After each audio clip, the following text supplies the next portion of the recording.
किस्मत का खेल। धनीराम एक कुशल और बहुत ही धनी व्यापारी था।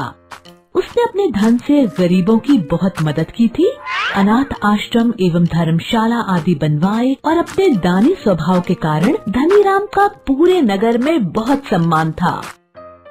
धनीराम ने अपनी बेटी की शादी एक बहुत बड़े घर में कर दी।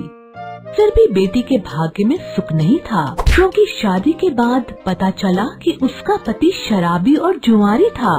बेटी को उपहार में दिया सारा धन उसके पति ने जुए में समाप्त कर दिया और अब उसकी बेटी बहुत ही गरीबी की जिंदगी जी रही थी।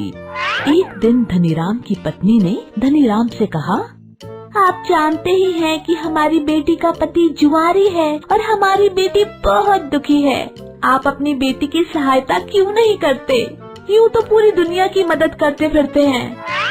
धनीराम ने कहा, भाग्यवान, जब तक बेटी दामाद का भाग्य उदय नहीं होगा तब तक मैं उनकी कितनी भी सहायता कर लूं, उससे कोई फायदा नहीं होगा। जब अपनी बेटी का और उसके पति का भाग्य उदय होगा तो अपने आप ही वे सुख का जीवन जीने लगेंगे और हर कोई उनकी मदद करने को तत्पर रहेगा। लेकिन माँ का दिल तो माँ का दिल ठहरा। अगर बेटी को कोई परेशानी हो तो माँ आराम से कैसे रह सकती है? इसलिए वे बस यही सोचती रहती कि कैसे वे अपनी बेटी की मदद करे। एक दिन धनीराम किसी काम से नगर से बाहर चले गए और इसी का फायदा उठाकर धनीराम की पत्नी ने अपनी बेटी और दामाद को भोजन का न्योता भेज दिया। शाम होते होते बेटी और दामाद धनीराम के घर भोजन को आ गए। सासू माँ ने उनका बहुत आदर सत्कार किया, उन्हें बहुत ही स्वादिष्ट भोजन करवाया और बड़े ही प्रेम के साथ विदा किया तथा जाते जाते एक टोकरी भरकर मोतीचूर के लड्डू भी भेंट स्वरूप अपने दामाद को दे दिया। धनीराम की पत्नी ने उस लड्डू के बीच में सोने के सिक्के छिपा कर रख दिए थे, जिससे बेटी की मदद भी हो जाएगी और दामाद जी को इसका पता भी नहीं चलेगा।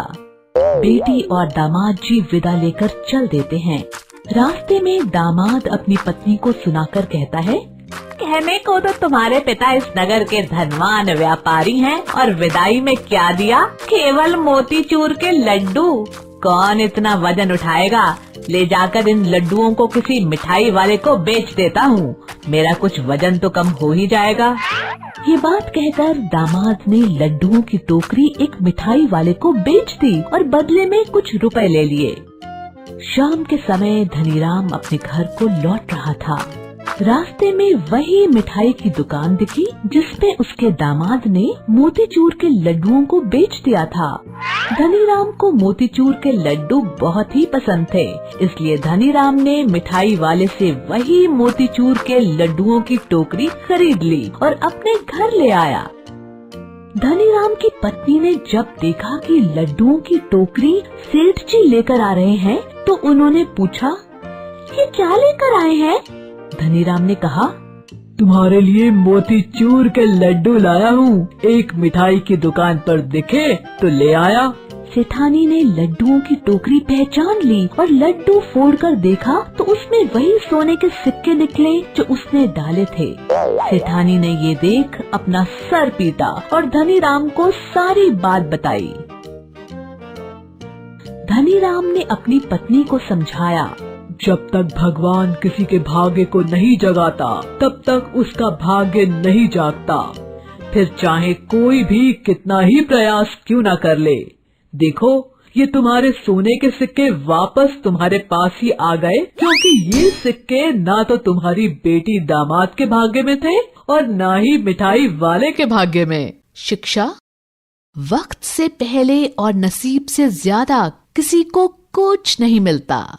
बच्चों, उम्मीद है आपको हमारी ये कहानी पसंद आई। कृपया हमारे चैनल को सब्सक्राइब करें और सभी अपडेट्स के लिए बेल आइकन जरूर क्लिक करें। और हाँ, वीडियो लाइक और शेयर करना मत भूलिएगा। Bye bye.